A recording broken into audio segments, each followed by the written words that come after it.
여러분들 혹시 기억을 하시는 분들도 계시겠지만 또 못하시는 분들을 위해서 자막을 한번 준비했습니다. 우리 사몰리 다시 한번 외우는 마음으로 같이 한번 읽어보도록 하겠습니다. 시작.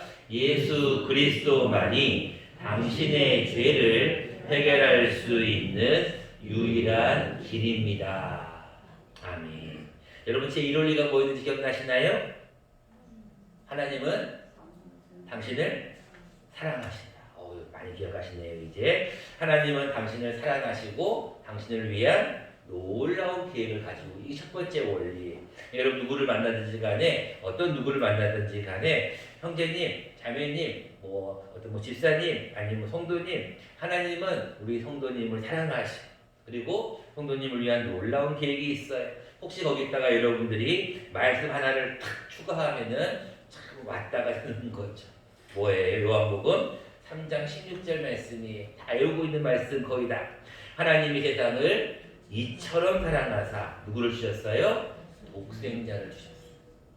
여러분 이게 하나님의 사랑이란 말이에요. 하나님이 여러분들을 얼마나 사랑하냐면 하나밖에 없는 아들을 주시기까지 사랑했다는 거예요. 또 하나님의 계획을 여러분들이 말씀 하나를 다 외우면 그것도 역시 최고가 되는데, 요한복음 10장 10절이에요. 여기 쉽습니다. 10입니다. 도둑이 오는 것은 도적질하고 죽이고 멸망시키려는 것뿐이요, 내가 온 것은 양으로 생명을 얻게 하고 더 풍성히 얻게 하려는 것이다. 이게 하나님의 계획이에요. 하나님의 계획은 여러분들이 영생을 얻고 더 풍성한 삶을 살기를 원하신다는 거예요. 근데 제 2원리가 무엇이냐? 여러분들이 뭐에 빠져 있다고요? 죄에 빠져요. 다 기억하셨어요. 감사합니다. 그러니까 여러분들이 한 가지 성경 말씀을 딱 추가하면 역시 그것도 금상첨화가 되는 거예요. 모든 사람이 뭐를 범하였음에? 죄. 다 기억하시네요. 여러분들 이 정도까지만 기억하시면 이제 복음의 벌써 두 가지를 기억하고 있는 거예요. 자, 제 3원리를 계속해서 말씀을 나누고 있는데, 제 3원리가 하나님은 여러분들을 사랑하시고 여러분들을 위한 계획이 있는데 여러분은 죄에 빠져 있어요. 그럼 또 거기 하나를 물어보는 거죠. 형제님, 자매님, 죄를 지으면 어디에 가게 돼 있어요? 지옥 간다는 건 다 알아요. 여러분 천국하고 지옥은 안 믿는 사람들 대부분 알거든요. 그럼 그분에게 한 번 더 물어보는 거예요. 지옥 가고 싶어요? 천국 가고 싶어요? 그럼 여쭤보면 대부분이 지옥 가고 싶은 사람이 어디 있어 이 사람아? 대부분 그렇게 얘기해요. 여러분 근데 보시면 알겠지만 대부분 지옥 가고 싶은 사람은 없어요. 왜냐하면 지옥은 영원히 고통받는 곳이기 때문에. 죽고 싶어도 죽을 수 없는 곳이. 여러분 지옥에 가는 것은 어느 누구도 원치 않습니다. 특별히 여러분 사랑하는 가족이나 사랑하는 친척이나 사랑하는 나의 이웃 사람이 지옥 가는 것을 원하는 사람은 아무도 없어요. 그래서 제 3원리가 나오는 거예요. 세 번째 복음이 지금 말씀 나누고 있는 건데요. 지옥 안 가는 비결이 뭔지 아세요? 그게 바로 예수 그리스도를 믿으면 돼요. 그게 3원리입니다. 예수 그리스도만이 당신의 죄를 해결할 수 있는 유일한 길이다. 거기 여러분들이 말씀 하나를 딱 추가하면 되겠죠? 다 아는 말씀이에요. 요한복음 14장 6절 말씀 시작. 예수께서 이르시되 내가 곧 길이요 진리요 생명이니 나로 말미암고는 아버지께로 올 자가 다시는. 여러분들이 이제 복음에 대해서 이제 세 가지나 벌써 머릿속에 탁 들어가게 있는 거. 여러분들이 세 가지 복음을 가지고 이제 복음을 증거하는 건데, 예수 그리스도만이 죄를 해결하는 유일한 길이라는 걸 다 알아요. 여러분 지난주에는 예수가 누구인가? 여러분 사람의 성함에도 다 이름에도 뜻이 있다고 했죠? 예수의 뜻이 무엇인가? 기억나시죠? 예수 예수의 뜻은 이는 저가 우리를 죄에서 뭐 하신다고요? 구원하자. 물에 빠진 사람을 구해주는 게 예수라는 뜻이에요. 여러분들 지난주에 제가 예수의 뜻을 설명을 드렸고, 오늘은 그리스도가 과연 뜻이 무엇인가에 대한 말씀을 함께 나누려고 합니다. 본문을 먼저 보면 여러분들이 너무나 잘 아는 이 베드로의 신앙 고백, 그리고 베드로의 책망이 나옵니다. 어떻게 보면 하루에 베드로는 천국에도 가고 또 한 번은 지옥에도 가는 그런 굉장히 어떤 끝과 끝을 달리는 그런 본문이 오늘의 본문이에요. 자, 21절부터 말씀을 먼저 보도록 하겠습니다. 이때로부터 예수 그리스도께서 자기가 예루살렘에 올라가 장로들과 대제사장들과 서기관들에게 많은 고난을 받고 죽임을 당하고 제3일에 살아나야 할 것을 제자들에게 비로소 나타내셨어요. 자, 여러분들이 부모님이시니까 자녀들이 어리면은 뭘 말해줄 수가 없잖아요. 너무나 어리니까 뭘 모르니까 뭔 말을 해도 모르잖아요. 근데 자녀가 조금 컸어요. 그리고 이제 조금 이제 머리가 좀 이제 여물었어요. 그래서 조금 뭔가를 이해할 나이가 됐어요. 그러면 자녀에게 조금 중요한 얘기를 하잖아요. 여러분들이 어떤 학교나 학원에서 선생님들이 아이들을 가르칠 때 공부를 너무 못하는 애들은 어떤 가장 기초만 가르치는 것이 중요한 얘기는 할 수가 없어요. 좀 어려운 얘기는 할 수가 없어요. 근데 조금 공부를 하면 어때요?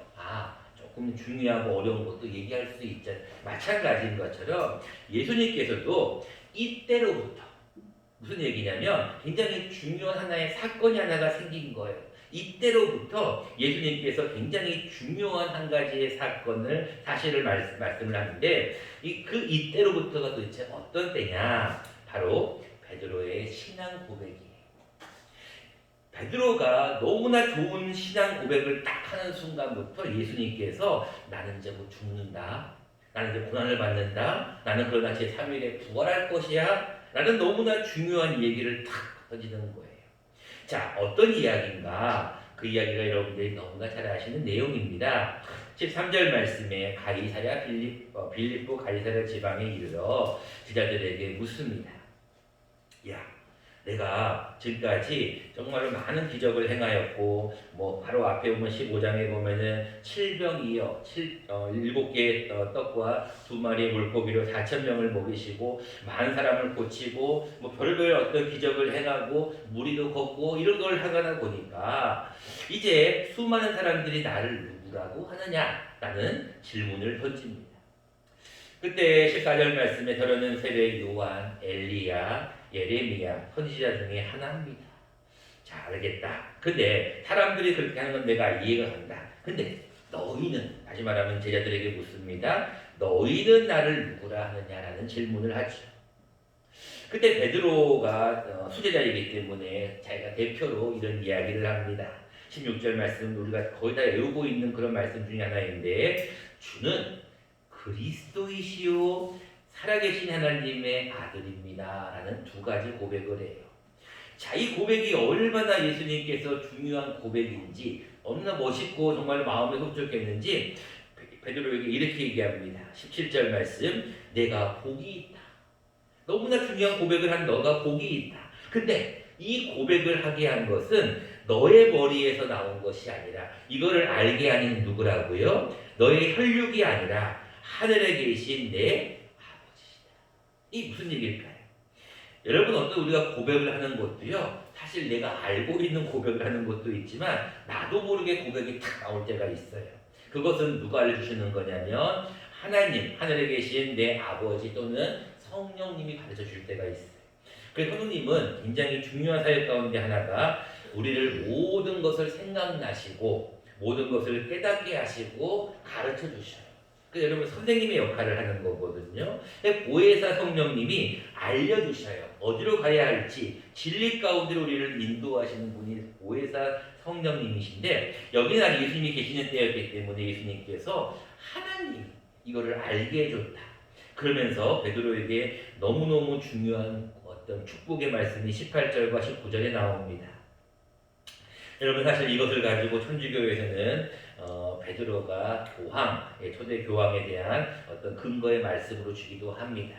중요한 것은 우리는 베드로에 대한 어떤 상징성을 상징하기 때문에 교회를 세운다, 음부의 권세를 이기지 못한다, 천국 열쇠를 주겠다, 내가 하늘에서도 금지하면 땅에서도 금지될 것이고, 하늘에서 풀리면 하늘에서 똑같이 풀린다라고 하는 어떤 베드로에게 놀라운 고백을 합니다. 자, 중요한 것은 이 말씀보다 더 중요한 건 20절 말씀이에요. 자, 예수님께서 베드로에게 정말로 좋은 이야기를 하고 축복을 탁 주면서 그 다음 말씀을 잘 보세요. 이에 제자들에게 경고를 합니다. 왜 경고할까? 조금 이해가 안 됐어요. 아니, 좋은 이야기고 그리고 좋은 고백을 했는데 틀린 고백도 아니고 잘못된 말도 아닌데 왜 경고했을까? 경고의 내용을 잘 들어보실래요? 20절 후반절입니다. 자기가 무엇인 것을 그리스도인인 것을 아무에게도 이르지 말라. 자, 이 말씀이 조금 이해가 안 됐어요. 여러분 혹시 이해가 되시나요? 베드로가 자기도 생각하지도 못했던 하나님이 알게 하시는 놀라운 고백을 딱 했단 말이에요. 그러니까 예수님께서 너무나 기분이 좋으셔서 축복의, 그것도 천국 열쇠까지 되는 축복의 말씀을 주셨어요. 근데 나쁜 것도 아니고 잘못한 것도 아닌데 왜 예수님이 경고를 하셨을까? 왜 예수님이 자기가 그리스도라는 것을 이르지 말라고 했을까?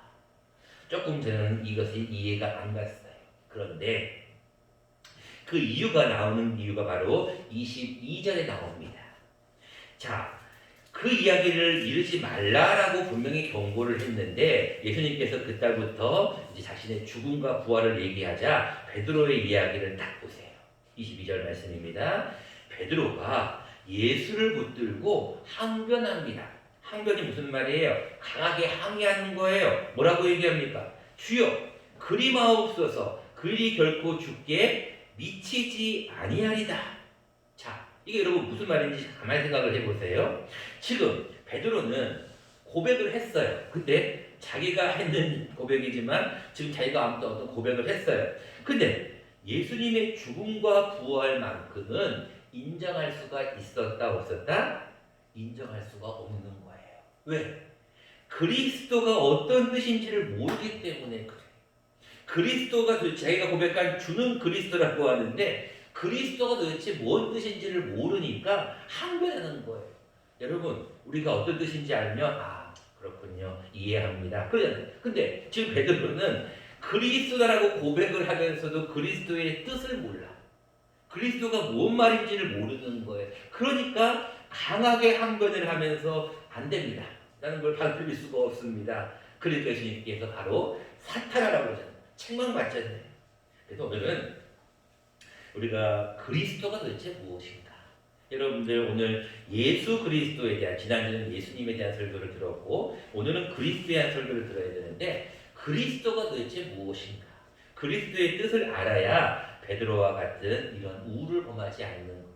지금 베드로는 그리스도의 뜻을 모르기 때문에 강하게 항변하면서 안 돼요, 그렇게 될 수 없습니다라고 예수님 앞에 그렇게 나아가는 거예요. 자, 그래서 오늘은 그리스도의 뜻이 무엇인지부터 말씀을 함께 나누겠습니다. 여러분 그리스도가 무슨 뜻인지 혹시 아시나요?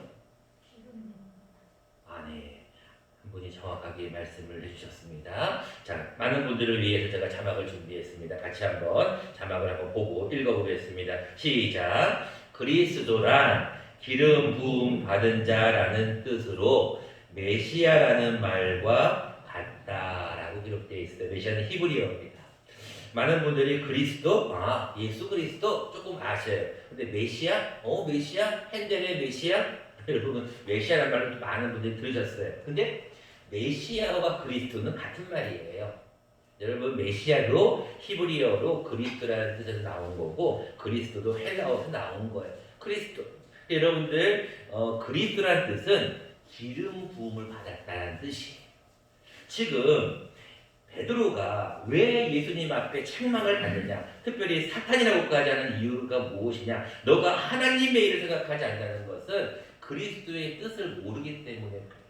그리스도는 어떤 뜻이냐면 기름을 부음을 받는다는 뜻이에요. 여러분들에게 또 한번 여쭤볼까요? 기름을 부은다는 것은 또 무슨 뜻일까요? 식용유를 부는다는 걸까? 아니면 뭐 향수를 부는다는 것일까? 이 기름 부음 받는다는 뜻은 도대체 뭘까? 에 대해서 여러분들이 조금 이해하시는 게 도움이 될 게, 그리스도의 뜻은 기름 부음을 받는다는 뜻인데 그 당시에는요 어떤 누구에게 기름을 부었냐면 왕, 너는 당신에게 왕입니다. 하나님께서 다윗에게, 사울에게 기름을 부으잖아요. 선지자를 통해서 기름을 붓는 건 왕에게 기름을 부어요. 또 누구에게 기름을 붓습니까? 제사장에게 기름을 부어요. 당신은 모든 제사를 담당하고 할 제사장입니다. 아론과 같은, 모세와 같은 자에게 기름을 부어요. 마지막으로 선지자에게도 기름을 부어요. 그러니까 그 당시에는 어떤 부류의 종류에게만 기름을 붓냐면 왕과 제사장과 선지자에게 기름을 부어요. 근데 여러분, 이 왕과 제사장과 선지자에게 기름을 붓는다는 것을 알면 여러분들 21절 말씀이 조금 이해가 돼요. 왜 그러냐면 예수님께서 고난을 받고 죽임을 당하고 부활할 것이라는 것을 얘기하는 것은 곧 어떤 역할을 의미하는 것이냐면 예수님께서 왕으로 오셨지만 예수님께서 곧 죽을 것이다라고 하는 제사장의 어떤 의미와 그리고 그가 죽음에서 부활할 것이라고 하는 선지자의 어떤 역할을 잘 설명하고 있기 때문에 그래요. 근데 베드로는 그 사실을 이해하지 못하고 단지 예수님이 로마로부터 우리를 해방시켜줄 이스라엘의 왕으로만 생각했다는 거예요. 근데 여러분, 선지자도 기름을 붓고요, 제사장도 기름을 부었어요. 여러분들 지금 베드로는 왕으로서만 생각하니까 책망을 받는 거예요. 여러분들도 분명하게 알아야 돼요. 그리스도란 기름을 부음을 받는데 왕과 제사장과 선지자가 기름을 받아요. 여러분, 예수님께서 처음 태어나셨을 때 동방의 박사들이 와가지고 보배압을 열어서 무엇을 예물로 바쳤죠? 네, 황금과 유향과 모략인데 다시 한번 우리 앞에 자막을 보시고 같이 한번 읽어보겠습니다. 시작. 집에 들어가 아기와 그의 어머니 마리아가 함께 있는 것을 보고 엎드려 아기께 경배하고 보배압을 열어 황금과 유향과 모략을 예물로 드리니라. 마태복음 2장 11절 말씀이죠. 여러분, 예수님께서 태어나실 때 이 황금이라는 의미가 왕이라는 의미예요. 여러분, 유향이라는 게 뭐냐면요, 그 기름이고 그걸 기름을 이렇게 태워서 올려드린 향기를 얘기하는데 그 유향이 예수님이 제사장이라는 뜻이에요. 또 마지막에 모략은 어떨 때 쓰입니까? 사람이 죽고 났을 때 방부제 역할을 하는 것. 예수님의 죽음, 선지자라는 것을 증거하기 위해서 드리는 예물이에요. 여러분 가만히 생각을 해보세요. 예수님이 처음 태어났을 때 드렸던 이 예물과 예수님의 사역과 죽음이 다 연결되어 있는 거고 하나로 되어 있는 거예요. 근데 중요한 것은 지금 이 베드로는 이 사실을 모르고 있는 거예요. 그러니까 자신이 고백을 하고 나서도 예수님이 죽는다고? 그건 그리스도가 아니잖아요. 근데 그리스도의 뜻을 정확하게 알면 베드로가 이런 얘기를 할 수가 없어요. 왜? 그리스도라는 것은 그의 왕으로서의 그리스도도 있지만 죽음과 부활에 대한 의미도 포함되기 때문에 그렇습니다. 마지막으로 두 번째, 우리가 그리스도의 뜻을 알았으면 우리가 한 가지 더 해야 될 것이 있습니다. 그것은 우리도 베드로와 같은 우를 범하지 않기 위해 그리스도를 증거해야 합니다라는 것입니다. 자, 오늘 본문 말씀 다시 한번 24절 말씀으로 넘어가겠습니다. 24절 말씀에 베드로를 향하여서 사탄아라고 같이 얘기하고 너가 하나님의 일을 생각하지 않고 사람의 일을 생각한다. 즉 사람을 생각할 때 나를 왕으로만 생각했기 때문에 너가 잘못했다라고 하면서 한 가지를 더 얘기해요. 24절 말씀입니다. 누구든지 나를 따라오려거든 자기를 부인해라. 그리고 자기 십자가를 지고 나를 따르라 라는 얘기를 하시면서 목숨을 구원하고자 하면 잃을 것이다. 목숨을 잃으면 찾을 것이다. 이 무슨 얘기일까요? 예수님이 베드로와 제자들에게 무슨 얘기를 하시냐면 정확한 그리스도의 뜻을 알았으면 이제 그리스도의 뜻과 더불어서 이 그리스도의 의미를 너희들이 실천해야 된다는 거예요. 그 실천이 무엇이냐면 너희들 가운데 나를 따를 가운데 내가 왕이 되면 너희들은 우의정, 자의정, 국무총리, 장관이 될 거라고 생각했지? 근데 그게 아니야. 너희가 나를 따르려면 너희를 부인해야 돼. 그리고 너희가 높은 자리에 오를 거와 같은 어떤 우의정, 자의정, 어떤 국무총리가 아니라 너희는 십자가를 지고 나를 따르라는 거예요. 여러분 이것이 예수님께서 그리스도라고 아는 사람에게 해야 할 일이라는 거예요. 여러분들 오늘 이 한 주간 여러분들이 예수님을 증거해야 될 이유가 여기 있는 거예요. 여러분들도요. 사실 예수님 믿으면 복 받습니다. 예수님 믿으면 좋은 일이 생겨요. 가정에 평안합니다. 그렇지만 맞는 얘기예요. 근데 더 중요한 것은 그리스도를 어떤 걸 증거해야 되냐면 예수님을 잘 믿으려면 십자가를 지고 예수님을 따라야 됩니다. 이것은 여러분 전도하는 것도 포함되지만 여러분 자신들에게도 포함돼요. 여러분들이 그리스도가 누구인지 정확하게 이제 알았으면 그리스도를 잘 믿어야 될 거 아니에요. 그리스도를 잘 믿는다는 건 무엇이냐면 자기를 부인하는 거예요.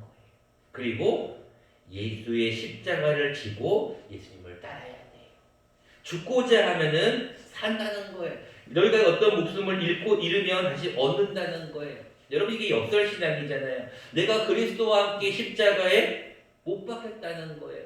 그런즉 이제는 내가 사는 것이 아니 오직 내 안에 나를 사랑하사 나를 위하여 자기 목숨을 버리신 하나님의 아들을 믿는 믿음 안에 사는 것이. 여러분 그리스도가 무슨 뜻인지 첫 번째 알았다면 이 그리스도를 잘 알고 증거하셔야 돼요. 여러분 예수님 믿는 것은 너무나 중요합니다. 그런데 또 한 가지 기억해야 될 것은 예수님을 믿는 것은 그렇게 넓은 길로만 가는 것이 아니에요. 십자가를 져야 됩니다. 자기를 부인해야 돼요. 여러분 예수님 잘 믿는 사람들은요 어떤 예수님 믿으면 복받고 훌륭한 좋은 일 생기고 그것만이 아니에요. 예수님을 잘 믿는다는 것은 십자가를 지고 그 길을 걸어가야 돼요. 말씀을 맺고자 합니다. 예수님께서 베드로를 향하여서 칭찬과 책망을 같이 하시는 이유는 다른 데 있는 것이 아니었어요. 베드로가 반쪽밖에 모르고 있었다는 거예요. 그리스도가 무슨 뜻인지를 반쪽밖에 몰랐기 때문에 그는 칭찬도 받았지만 책망도 받습니다. 여러분 그리스도라는 뜻은 기름을 부음을 받는데 그 기름 부음 받은 자는 왕이면서도 곧 죽는 자예요. 여러분 이게 신앙이거든요. 여러분 예수를 믿는 마음에 평안도 있고 기쁨도 있고 감사도 있어요. 그러나 예수님을 믿는 것은 십자가를 지는 것도 필요해요. 여러분 이 두 가지를 같이 병행하지 않으면 하나님의 일을 할 수가 없는 거예요. 여러분 이 한 주간 그리스도의 뜻이 무엇인지 분명하게 아시고 예수님을 잘 믿는다고 하는 우리는 예수님 앞에 기도함으로 응답도 받지만 때로는 우리가 가야 할 그 길, 십자가의 길, 사명의 길을 잘 걸어갈 수 있는 저와 여러분 되시기를 간절히 축원합니다.